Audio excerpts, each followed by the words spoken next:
Hello guys, আসসালামু আলাইকুম। সবাই কেমন আছেন? আশা করি ভালো আছেন। আজকে হঠাৎ করে বড় বোনের বাড়িতে গেলাম। দেখলাম যে আমগুলো অনেক পেকে আছে, তাই আমগুলো পেড়ে নিলাম। কালারগুলো খুবই চমৎকার দেখতে, খাইতেও তেমন স্বাদ।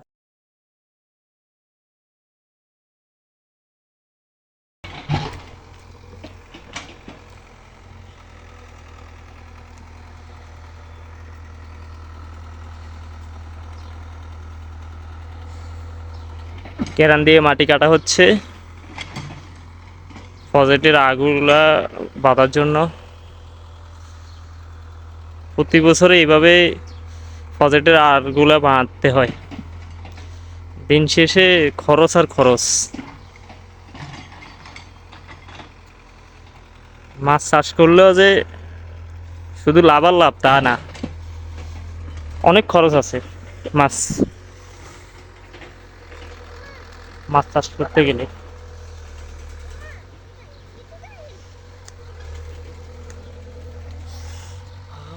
এই তো আম পড়ে আছে, এই তো একটা আম, ওই তো ধর ধর ধর, আরো আম আছে ভিতরে। এই যে আম দেখা যাচ্ছে, ও সেই সেই সে একটা আম। ওয়াও, সেই সেই।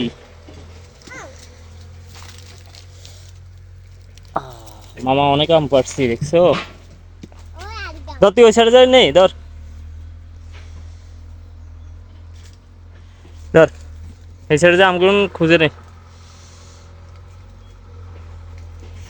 এটা আম, এটা এখানে ভালো কেন?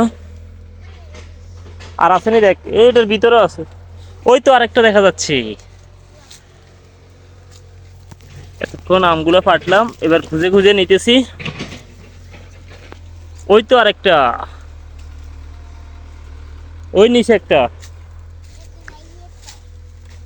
যা, এটার ভিতরে পড়ছে নি আম, ও পড়ছে। এই তো, এই তো আম ফাটছি তো, অনেকগুলো ফাটছে। এখন এটার ভিতরে আসেনি ছাই। ওই তো আছে, কই রে? এই তো এই তো এই তো, এই তো আম দেখা যাচ্ছে। এই তো সেই সেই, রংটা তার যেমন, খাইতেও তেমন, সেই সুস্বাদু। অসাধারণ একটা আম। ওয়াও, রং দেখেই মন ভরে যায়, খাওয়া লাগে না। আর আসেন একটু দেখি না। এটার এটার ভিতরে আর নাই, দেখতো ওই সাইডে আছে কিনা। ভিতরে যদি ঢুকে থাকে, এটার ভিতরে আর আছে কিনা দেখাস না। ওই নিচে এটা আনছ,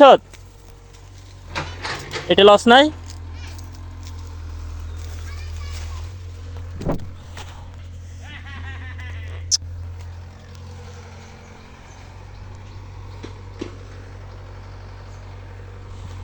গ্রামে আসলে বোঝা যায় আসলে পরিশ্রম কাকে বলে। আমরা শহরে থাকি, কিছুই বুঝি না। শহরে কিছুই বোঝা যায় না পরিশ্রম কাকে বলে। আমগুলা পারছি, অনেক মজা, অনেক ভালো লাগছে। ওরে গাছে এখনো রয়ে গেছে নাবিলা, কিভাবে পারবো? এত বড় গাছে অনেক পিঁপড়ে।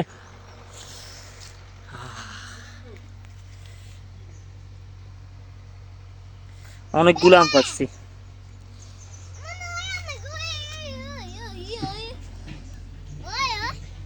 অনেকগুলো আম পারছি।